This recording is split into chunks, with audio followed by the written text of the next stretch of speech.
Hello students, welcome to my channel Sync Physics with Suraj. I am Suraj, your physics guide through your whole journey of class 11, 12, NEET and JEE examination. So आज की इस video में हम बात करेंगे variation in acceleration due to gravity because of earth's rotation. साथ साथ में हम केपलर्स लॉ भी पढ़ेंगे और इससे रिलेटेड कुछ छोटे मोटे टॉपिक्स जो आपके इस चैप्टर में बहुत इंपॉर्टेंट है उन्हें भी हम देखेंगे। चलिए शुरू करते हैं आपका टाइम वेस्ट किए बिना। ठीक है, तो सबसे पहले हमारा टॉपिक है variation in gravitation acceleration due to rotation of earth. Let's suppose कि हमारी अर्थ जो है वो रोटेट कर रही है, तो अर्थ की रेडियस कितनी है? कैपिटल आर है। मैं बता देता हूं, यहाँ पे एक टर्म जो है वो आर जो है वो हमेशा हर जगह पे अगर इस चैप्टर में लिखे हुए आए तो कैपिटल आर हमेशा किसको डिनोट करेगी? अर्थ की रेडियस को डिनोट करेगी, राइट। तो हम क्या करते हैं, अर्थ की सरफेस पे कोई ऐसा पॉइंट ले लेते हैं, ये पॉइंट पी है और इस पॉइंट पी पर हमें क्या करना है, रोटेशन को कंसिडर कर यहाँ पर जी की वैल्यू निकालनी है। ठीक है, अब अगर देखो कोई चीज रोटेट करेगी तो उसके पास में कौन सी चीज होगी? सेंट्रीपिटल फोर्स होगी। ठीक है, अब जो सेंट्रीपिटल फोर्स होता है उसका फॉर्मूला क्या होता है? M V square upon R, right. और हमारे पास में वी का फॉर्मूला क्या होता है? आर ओमेगा होता है। M V square upon R centripetal का फॉर्मूला, लेकिन V is equal to R omega होता है। ये हम कहाँ पढ़ के आए हैं? रोटेशन मैकेनिक्स वाले चैप्टर में। ठीक है, इसकी वीडियो आप मेरे YouTube चैनल पे देख सकते हैं, वहां पे अवेलेबल है।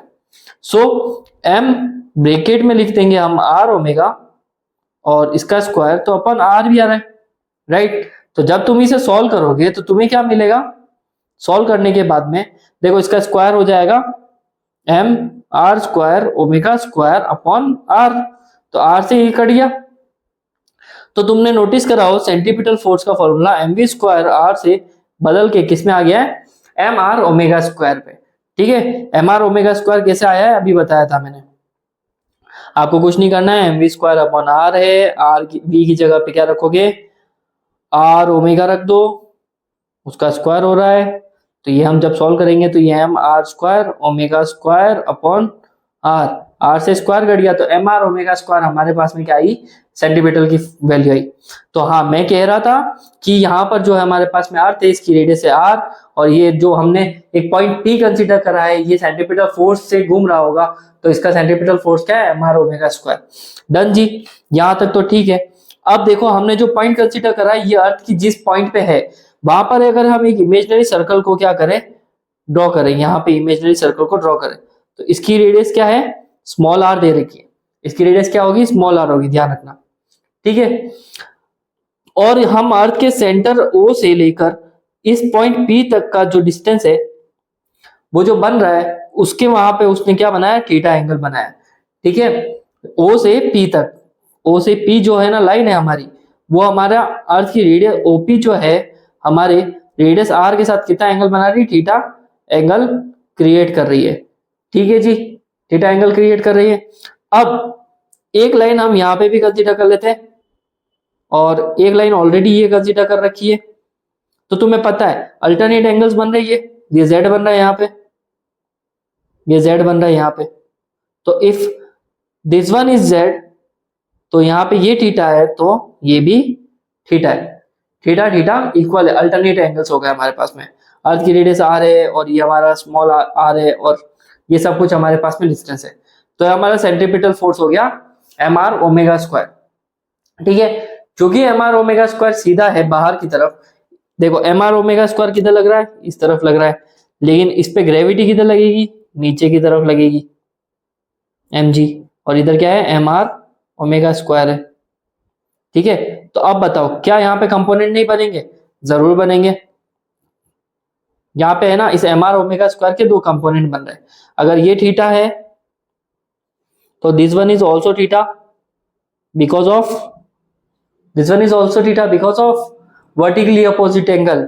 ये थीटा है तो ये भी थीटा है। अब इस एम आर ओमेगा स्क्वायर के दो कंपोनेंट बन जाएंगे एम आर ओमेगा स्क्वायर के, एक M R omega square cos theta, एक M R omega square sine theta. ये दो कंपोनेंट कहां से आए? ये इस थीटा एंगल की वजह से आए। हमने इस एम आर ओमेगा स्क्वायर के दो कंपोनेंट बना लिए थे, राइट। चलो आगे बढ़ते हैं। तो डायग्राम आपको आई होप समझ में आ गया होगा। ठीक है, जैसे कि मेरी अर्थ का रेडियस है, तो आप मान लो कि आप इक्वेटर पे हो तो आपका यही डिस्टेंस रहेगा, लेकिन इक्वेटर से जैसे जैसे नॉर्थ की तरफ बढ़ते जा रहा हो, नॉर्थ की तरफ बढ़ते जा, आपका एंगल भी तो वेरी कर रहा है ना। मान लो ना ये इक्वेटर है, अर्थ की रेडियस इसके आसपास है, ठीक है, डायमीटर। तो अब ये ऊपर जाएगा तो इसका वो एंगल भी तो वेरी करेगा ना, तो ये वही थीटा है जो वेरी कर रहा है। तो ये थीटा है तो ये भी थीटा है, क्योंकि ये हमारा z बना रहा है विच इज अल्टरनेटिव एंगल, और उसका अपोजिट ये वाला भी थीटा होगा because of vertical opposite angle. Done. और अर्थ का मास दे रखा है आपने कैपिटल m दे रखा है। अर्थ का मास क्या है? कैपिटल m है। चलो शुरू करते हैं। As the Earth rotates about its polar axis, every particle rotates with the same angular velocity omega.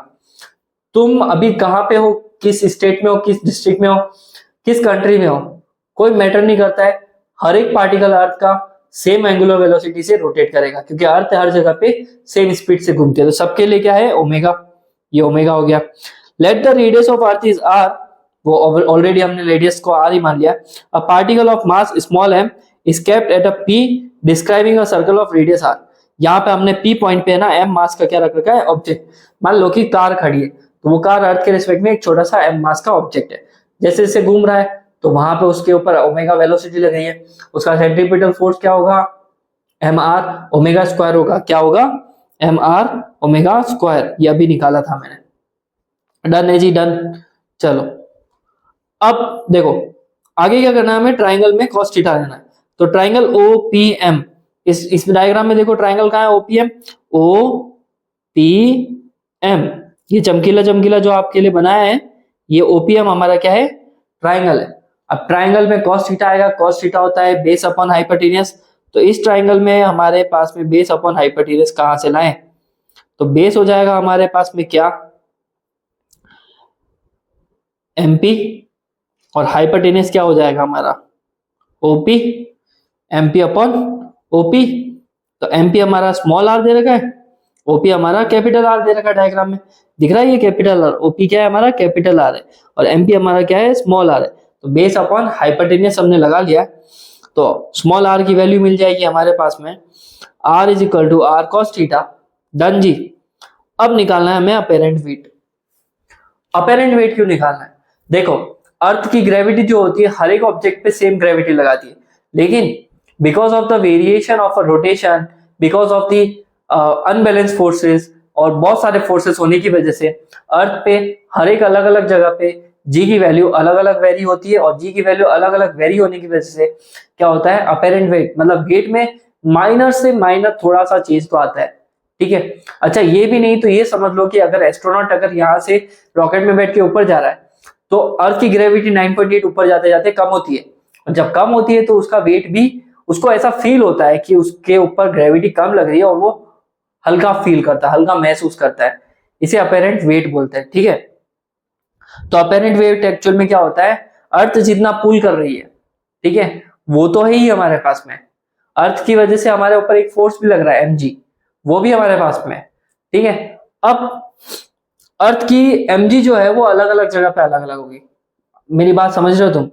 मैं क्या कहना चाह रहा हूँ? अर्थ एक वेट लगाती है mg, इक्वेटर पे कुछ और होगा, हाइट पे कुछ और होगा, पोल्स पे कुछ और होगा, सबका वेट अलग अलग होगा।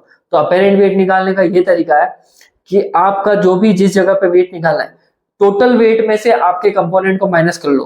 क्या करना है? टोटल वेट में से आपका, अब देखो इसको समझाता हूं मैं। यहाँ पे है ना, इस पॉइंट पी पे है ना, जो जी लग रहा होगा वो डाउनवर्ड लग रहा होगा, लेकिन एक कंपोनेंट जो है इस जी के अपोजिट कौन सा लग रहा है? M R omega square. कौन सा लग रहा है? M R omega square. ये हमारा कंपोनेंट जो है लग रहा है। ये वाला कंपोनेंट जी एम जी के साथ नहीं है, ये वाला कंपोनेंट एम जी के साथ नहीं है, तो कौन सा एम जी के साथ में है? ये। तो हम क्या करेंगे? Apparent weight is equal to M G जो पॉइंट पी पे लग रहा है, my equal to total weight minus M R omega square. Done है। Equal to total weight minus M R omega square cos theta. Now we have to do M में, देखो यहाँ पे एम है, यहाँ पे भी एम है, और यहाँ पे भी एम है। ये तीनों के तीनों एम जो है, ये और ये वाला और ये वाला कट गया, तो तुम्हें क्या मिलेगा? G theta G minus omega square cos theta. This is our formula for the acceleration due to gravity. क्या है? dt acceleration due to rotation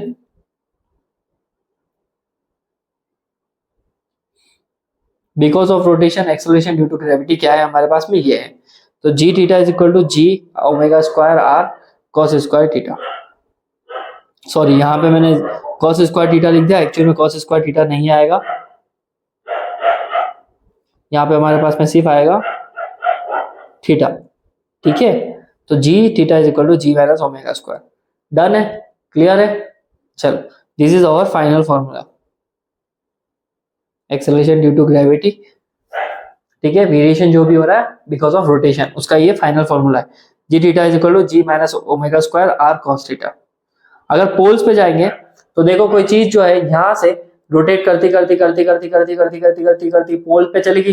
पोल अर्थ, एक इमेजिन करो ना एक सर्कल, तो उस पे ऐसे ऐसे जा रहा है और जब पोल्स पे जाएगी तो वो इक्वेटर से कितना एंगल बना रही है, कितना बना रही है इक्वेटर से एंगल, कितना 90।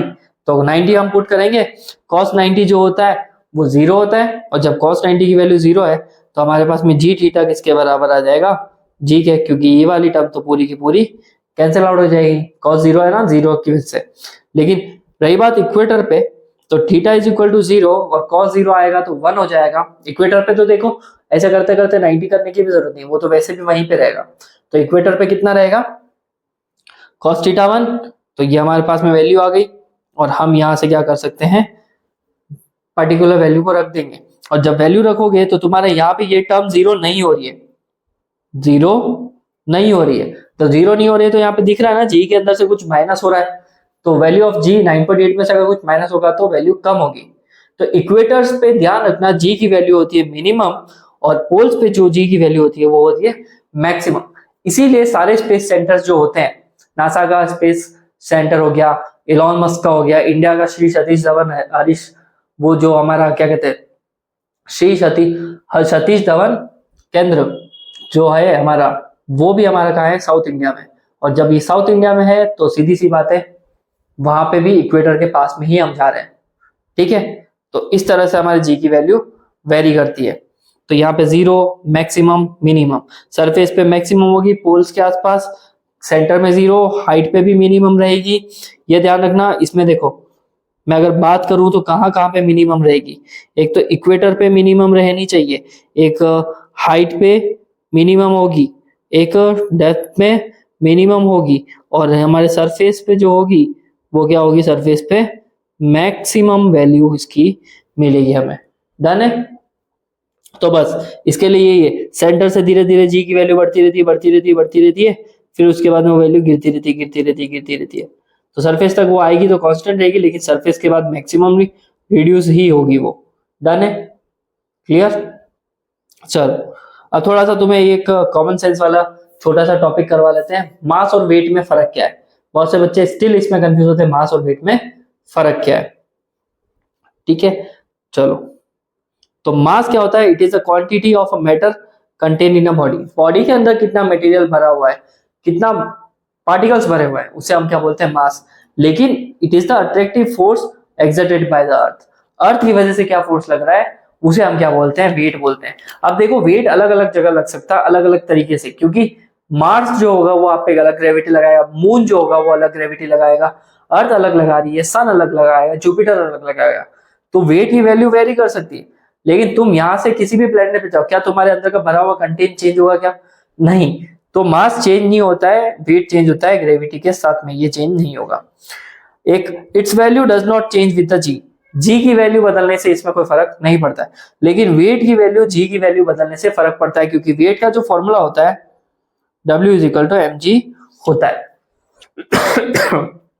तो अगर जी बदला तो वेट भी बदलेगा।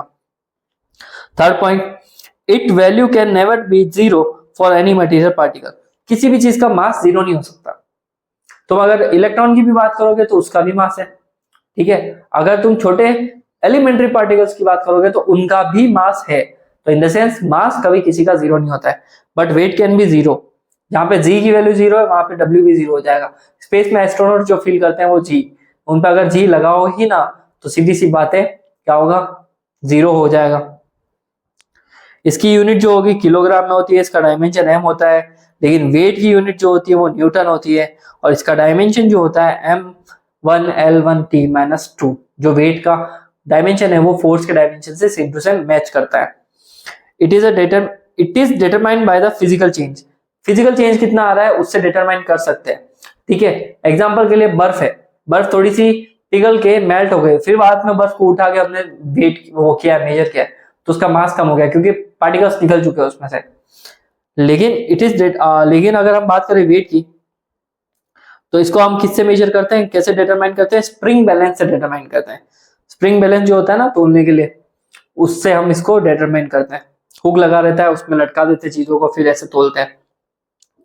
फिर आता है ये जो मास होता है स्केलर क्वांटिटी, इसका कोई डायरेक्शन नहीं है। लेकिन वेट जो होता है वो वेक्टर क्वांटिटी, क्योंकि इसका डायरेक्शन है और ये हमेशा डाउनवर्ड रखता है। ठीक है, तो ये कुछ डिफरेंसेस थे जो तुम्हें इन दोनों पॉइंट्स के बीच में ध्यान रखने पड़ेंगे, मास और वेट के बारे में। क्लियर है? चलो, कोई डाउट हो तो कमेंट सेक्शन में जरूर पूछ लेना। अब थोड़े से इंपॉर्टेंट, इसको इंपॉर्टेंट पढ़ के जाओगे क्योंकि इस चैप्टर में बहुत ही इंपॉर्टेंट है। Kepler's law of planetary motion. Planet जो है सन के चारों तरफ गोल गोल रिवॉल्व करते हैं। इसी तरह से किसी और सोलर सिस्टम में, ये तो हम हमारे सोलर सिस्टम की बात करें, किसी और सोलर सिस्टम में भी प्लैनेट्स उसके स्टार के चारों तरफ रिवॉल्व करते हैं। अब डिपेंड करता है, किसी का पाथ सर्कुलर हो सकता है तो किसी का पाथ इलिप्टिकल होता है। अपने जो प्लैनेट्स है वो सन के चारों तरफ हमेशा इलिप्टिकल पाथ में रिवॉल्व करते हैं। ध्यान रखना, सर्कुलर में नहीं घूमते, किसमें घूमते हैं, इलिप्टिकल में घूमते हैं। तो इसको लेकर जो उनका प्लैनेटरी मोशन है उसको लेकर केपलर भैया एक साइंटिस्ट है, उन्होंने क्या किया है, इसके ऊपर 3 लॉज दिए हैं। पहला लॉ क्या दिया उन्होंने, द लॉ ऑफ ऑर्बिट। क्या है, every planet moves around the sun in elliptical orbit with the sun at the one of the foci. ठीक है, 3 पर्टिकुलर जो हमारे पॉइंट्स होंगे। अब यहाँ पे 3 पॉइंट्स क्या होंगे, एक तो फोकस, एक सन का फोकस, और एक प्लेनेट कहां पे घूम रहा है वो वाला पॉइंट। ठीक है, ये ध्यान रखना, प्लेनेट हमेशा इलिप्टिकल पाथ में घूमेगा सन के चारों तरफ।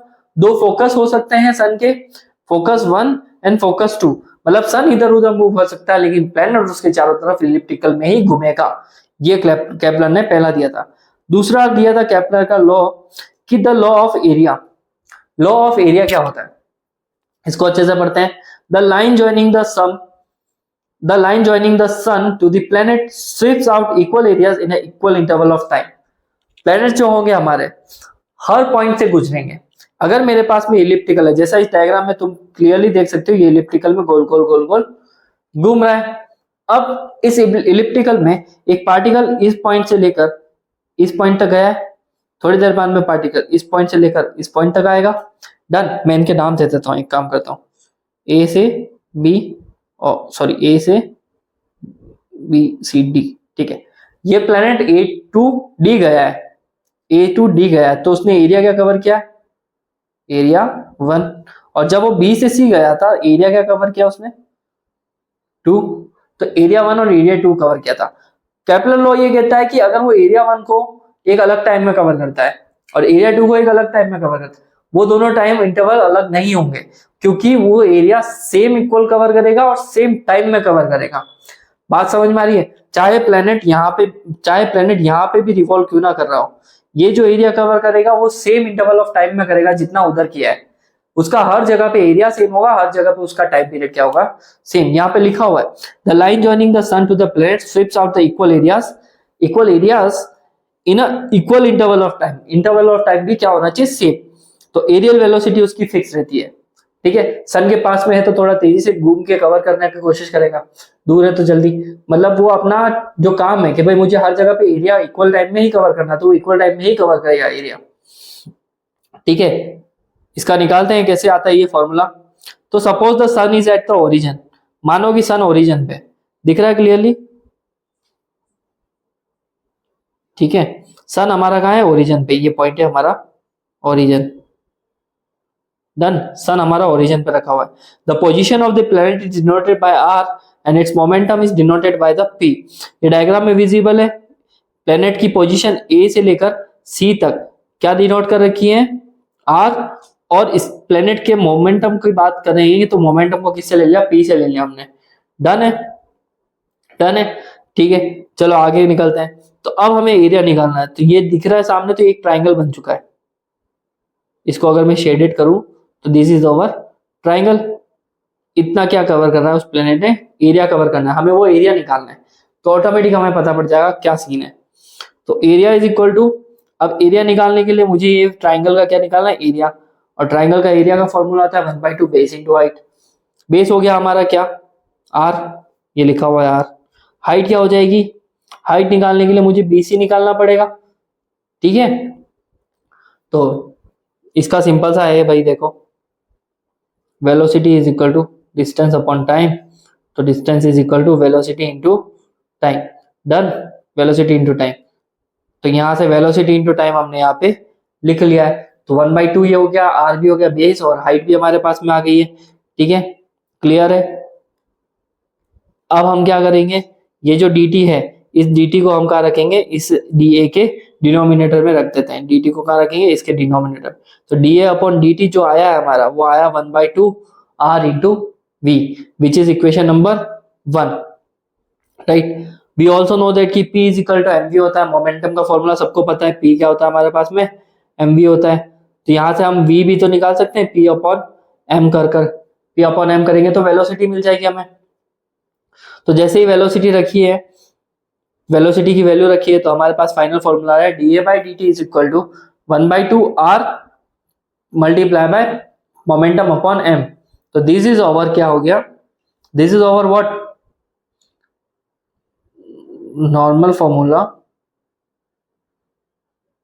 इन terms of terms of momentum. ये मोमेंटम के टर्म में ध्यान रखना, मोमेंटम के टर्म में ये फॉर्मूला आ गया, ठीक है। यहाँ पे देखो r इंटू पी दिख रहा है, r इंटू पी को हम क्या लिख सकते हैं, एंगुलर मोमेंटम लिख सकते हैं। तो यहां से हमने क्या कर लिया, इसको एंगुलर मोमेंटम लिख लिया, और we got the dA by dt L upon 2m। तो ये हमारा फाइनल फॉर्मूला है एंगुलर मोमेंटम के फॉर्म में, और ये हमारा फॉर्मूला है लेकिन नॉर्मल सा जो मोमेंटम होता है उसके फॉर्मेट में। डन, ये हमारे दो फॉर्मूले आ गए। और केपलर भैया ने तीसरा रूल क्या दिया था, the law of period. Law of period क्या कहता है, जैसे कि मेरा सन है और सन के चारों तरफ क्या घूम रही है, अर्थ घूम रही है।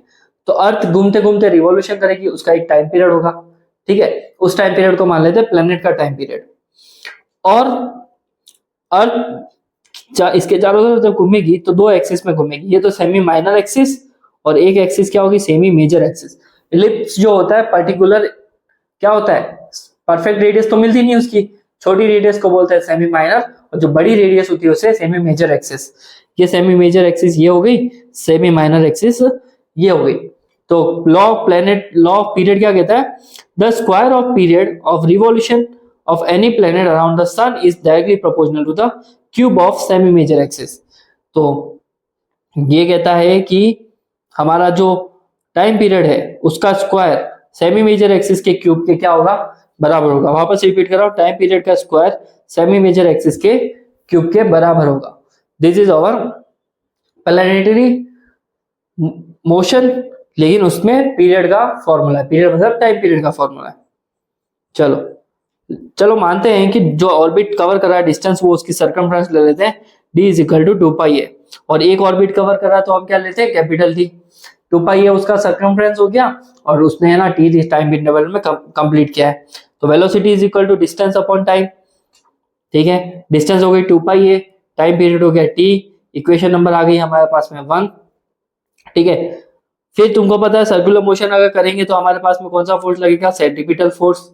सेंट्रीपिटल फोर्स का फॉर्मूला क्या होता है, mv square by r. Rotation में पढ़ा हो तो mv स्क्वायर बाय आर। तो r की जगह पे हमारा रेडियस क्या है, a, तो mv स्क्वायर अपॉन a हो जाएगा, ठीक है। ये mv स्क्वायर अपॉन a हो गया यहाँ पे। नाउ ये जो तुमको वेलोसिटी दिख रही, इस वेलोसिटी को उठा के कहाँ रखना है हमें, mv स्क्वायर v स्क्वायर की जगह पे रखना है। क्या करना है, यहाँ से उठा के यहाँ पे रखना है, हो जाएगा।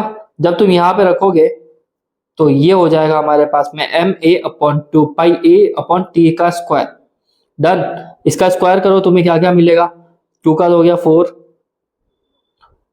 2 का हो गया 4, पाई का पाई स्क्वायर, a का a square upon t square. Done, यहां से जब a से a कट गया तो हमें क्या मिलेगा, यहां पर हमारे पास में एक सेकेंड, यहां से ये इससे कट जाएगा तो हमारे पास में a स्क्वायर नहीं मिलेगा। तो ये हमारे पास सेंट्रीपिटल फोर्स का फॉर्मूला आ गया, which is FC equal to 4π² ma/t²। ये इक्वेशन नंबर 2 हो गया। न्यूटन का लॉ क्या कहता है, Gm1m2/r²। तो न्यूटन का जो ग्रेविटेशन वाला लॉ है, यूनिवर्सल ग्रेविटेशन लॉ, तो उसके अकॉर्डिंग हम लिख सकते हैं Gmm/a²। ये इक्वेशन नंबर क्या हो गई, 3 हो गई। यहां से हम इन दोनों इक्वेशंस को बराबर रख देते हैं, Gmm/a² और ये 4πma²/t। तो यहाँ पे हमारे पास में कुछ कैंसिल आउट होने वाली टर्म्स मिल रही है ना। तो देखो m से m कैंसिल आउट और दैट्स इट। और कुछ कट रहा है नहीं। तो अब यहां से हम कर लेंगे t² को ऊपर एडजस्ट कर लेंगे और a³ को इधर मल्टीप्लाई करके सब कुछ एडजस्ट करेंगे तो हमें ये मिलेगा।